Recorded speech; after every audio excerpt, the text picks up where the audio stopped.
Когда ты вырастешь и станешь совсем взрослой, ты как-нибудь спросишь маму или меня, что изменилось во мне после того самого трудного в моей жизни года.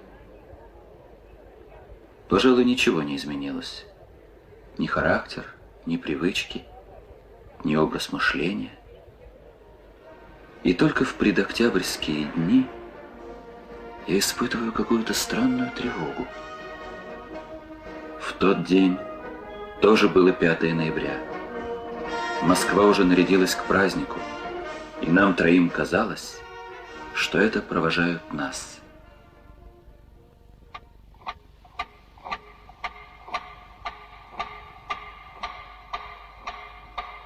Система регенерации кислорода включена, функционирует нормально. Система очистки атмосферы включена, функционирует нормально. Система регенерации воды работает в заданном режиме. Система измерений функционирует нормально.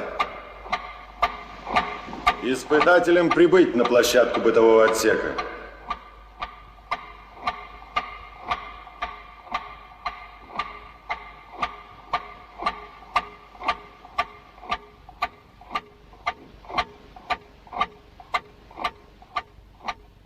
Мы стоим перед дверью камеры.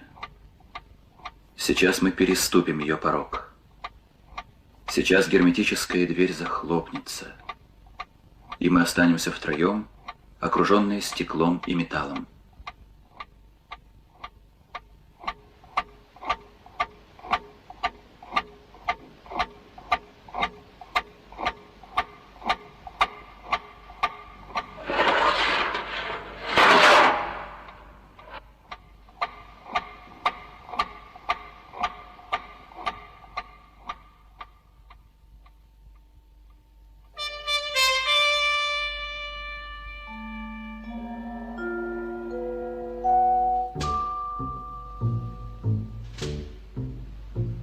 Стоявью мгновенья тугие, пусть отхлынет от сердца печаль.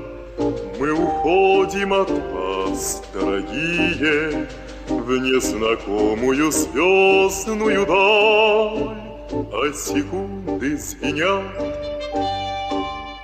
словно тоненький лед.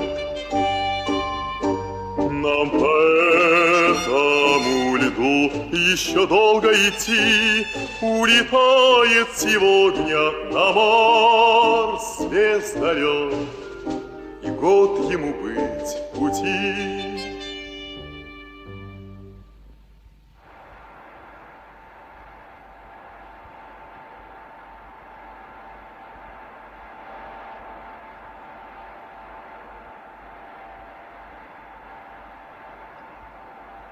Это случится раньше, чем многие из нас предполагают.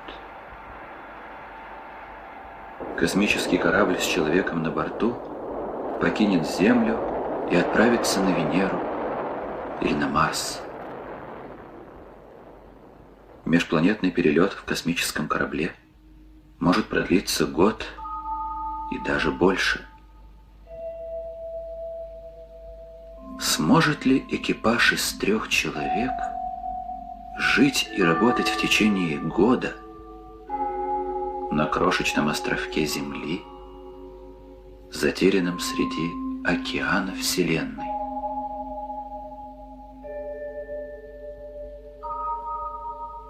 Человеку в космосе, точно так же, как и на Земле, необходимо в сутки 900 граммов кислорода. Ему необходимо 700 граммов сухой пищи, 2,5 литра питьевой воды и еще санитарно-бытовые воды.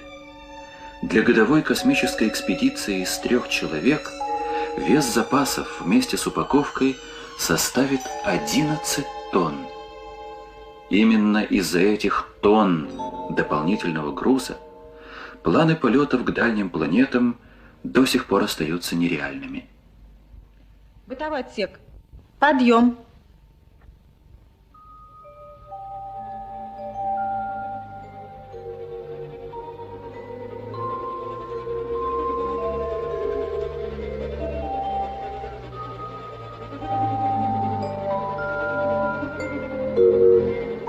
Наша жизненная площадь 12 квадратных метров.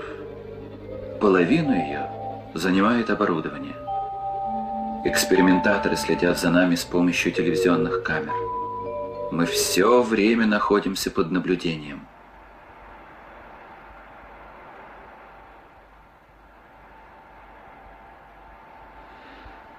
Год. Это так долго. Я врач, обыкновенный врач. Мое место в клинике. Моя жена ждет ребенка. Зачем я пошел на это? Зачем? Дорога в космос начинается на Земле. Это первым понял он, Циолковский. В последние годы жизни он консультировал фантастический фильм. Старый ученый построил ракету и решил полететь в космос.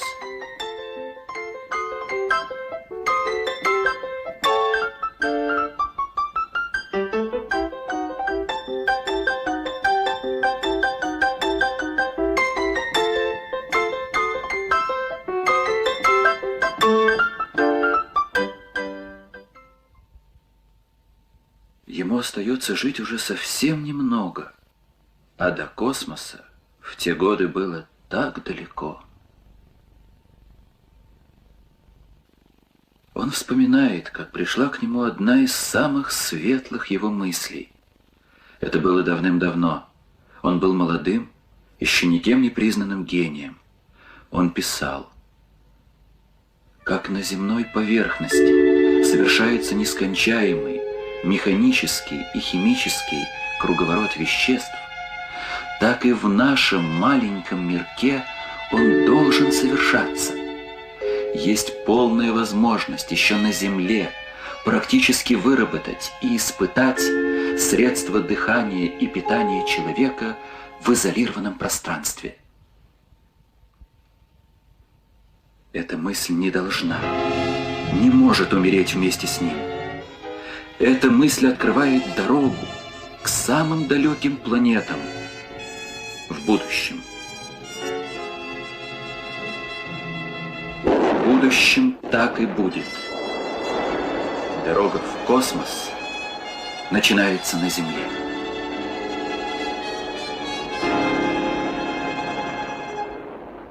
А пока в нашем маленьком мирке совершается нескончаемый круговорот веществ. Мы дышим кислородом, полученным искусственным путем. Мы пьем воду, полученную из продуктов жизнедеятельности. Мы питаемся продуктами, обезвоженными методом вакуумной сушки. Калорийность рациона полностью соответствует нашим энергозатратам, но мы все время чувствуем голод. Так выглядит наш борщ.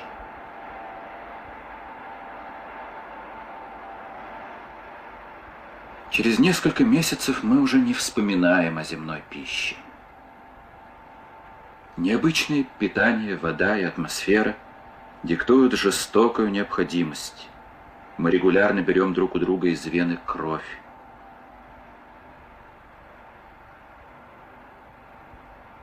И даже состриженные волосы и ногти через герметический шлюз мы передаем врачам на анализ.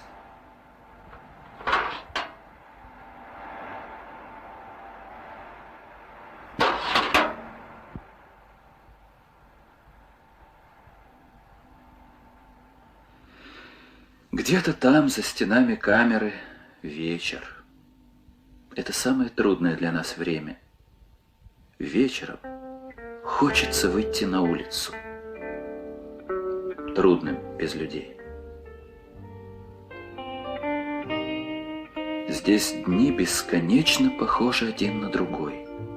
Изо дня в день одно и то же. Одно и то же. С утра до вечера одно и то же.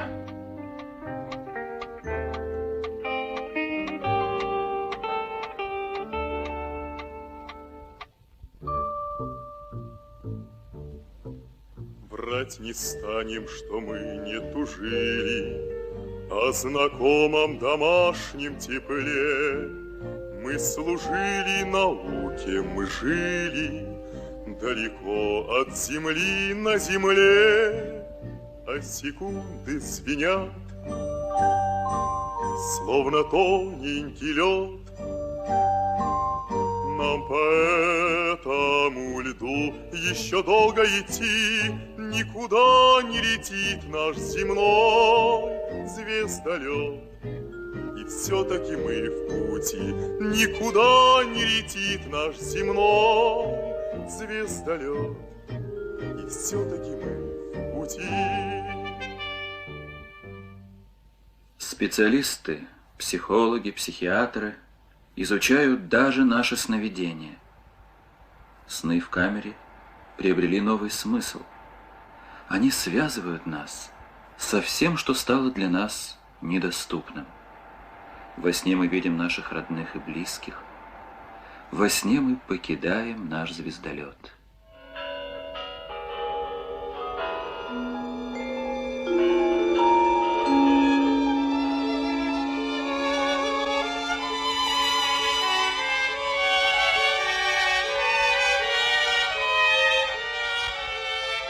Где-то зябко светит луна. Мы не видели ни снега, ни первой весенней травы, не увидим ни осени, ни лета. Манонцев на связь! Манонцев на связь! Вас вызывает руководитель эксперимента. Герман, я тебя поздравляю. У тебя дочь родилась.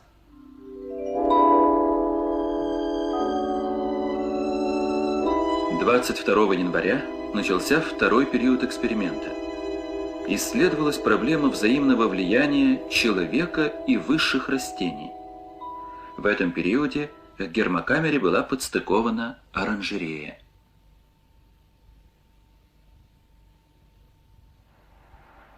Трудно передать, какое это счастье. Несколько лишних метров свободного пространства. Доброе утро, ребята.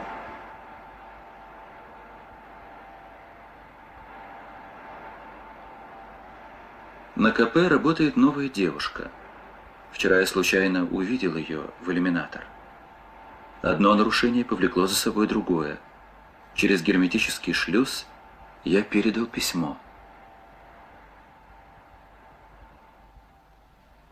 Я пишу тебе не от скуки, а из желания поближе познакомиться с тобой, так как обычные способы знакомства для меня сейчас неприемлемы.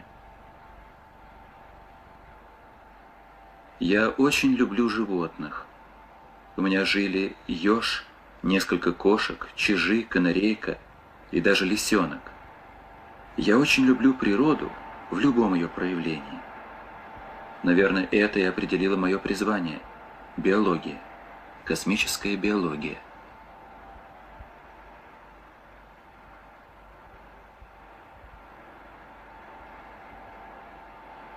В конструкции нашей оранжереи учтены некоторые условия космоса. Имея на борту оранжерею, космонавты в длительных полетах будут обеспечены пищей и витаминами. Экипаж будет дышать кислородом, который выделяют растения, а растения будут поглощать углекислый газ. И все равно невозможно объяснить, что означает для нас оранжерея. Насколько психологически это важно. Видеть зелень, дотрагиваться до нее, знать, что она здесь растет.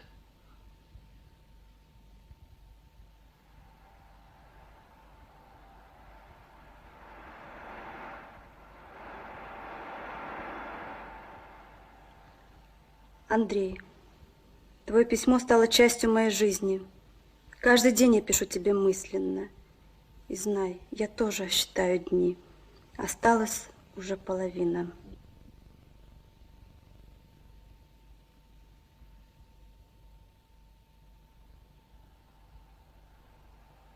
Никуда не летит наш земной звездолет. Все, что мы узнаем, не будет содержать ничего звездного. Но это необходимо. Необходимо для тех, кто когда-нибудь полетит в бесконечные просторы Вселенной.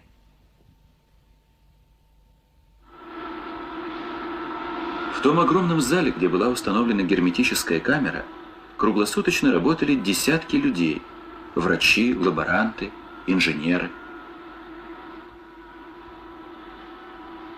В эксперименте участвовали многочисленные исследовательские лаборатории. Ежедневно брались пробы воздуха и воды.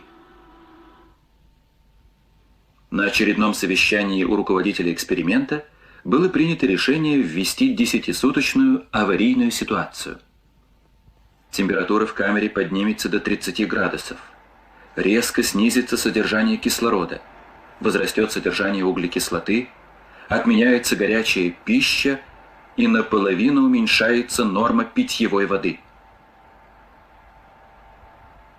Борис, скажи, что нового появилось в твоем состоянии с началом аварийной ситуации?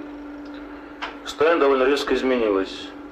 Чувство общая слабость, нежелание двигаться, ничего не хочется делать. Раздражительность усилилась? Да, усилилась, подождите. Как ночной сон? Вечером засыпаешь быстро? Нет, вечером засыпаю очень медленно. Часто просыпаюсь. Вижу кошмарные сны. Сны стали носить кошмарный характер. Мне снилось, что черная громадная кошка кидается мне на грудь.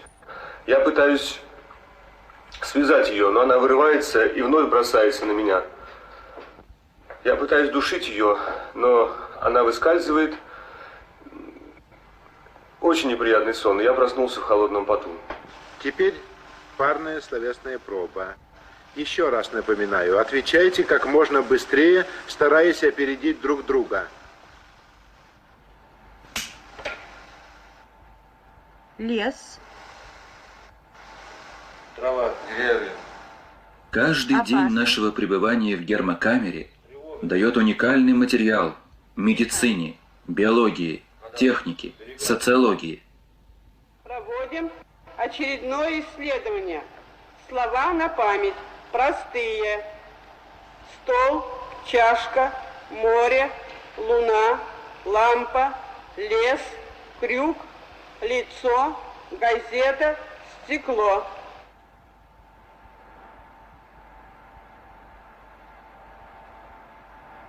Исследуется умственная работоспособность. Раньше запоминание простых слов достигало 80%. В период аварийной ситуации умственная работоспособность снизилась. Снижается и физическая сила. Мы постепенно слабеем.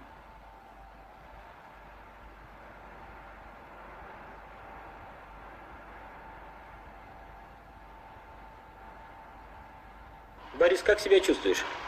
Самочувствие ухудшилось. Беспокоит слабость. Быстро устаю. Жарко. Нечем дышать. Головная боль беспокоит? При физической нагрузке появляется. А одышка сильная? Чувствуется во время нагрузочной пробы. Может, уменьшить физнагрузку? Не стоит. Осталось немного. Выдержим.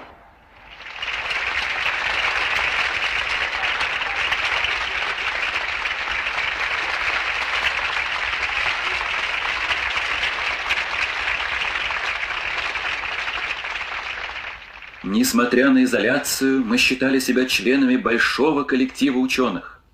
Все вместе мы работали над одной из важнейших проблем, стоящих на пути дальнейшего освоения космоса.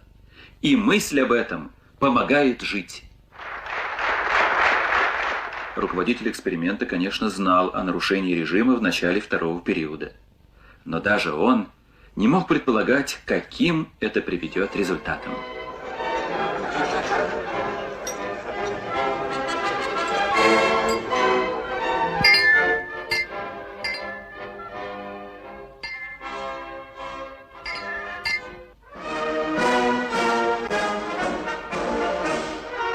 У меня, как и у Германа, есть дочка, тоже Светланка.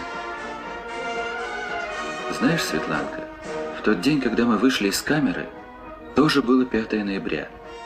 Москва уже нарядилась к празднику, и нам троим казалось, что это встречают нас. Завтрашние космонавты Торопите свои корабли, ничего нам, пожалуй, не надо, если мы вам хоть чуть помогли. А секунды звенят, словно тоненький лед. Нам по этому льду еще долго идти. Улетает сегодня на Марс звездолет, и год ему быть в пути.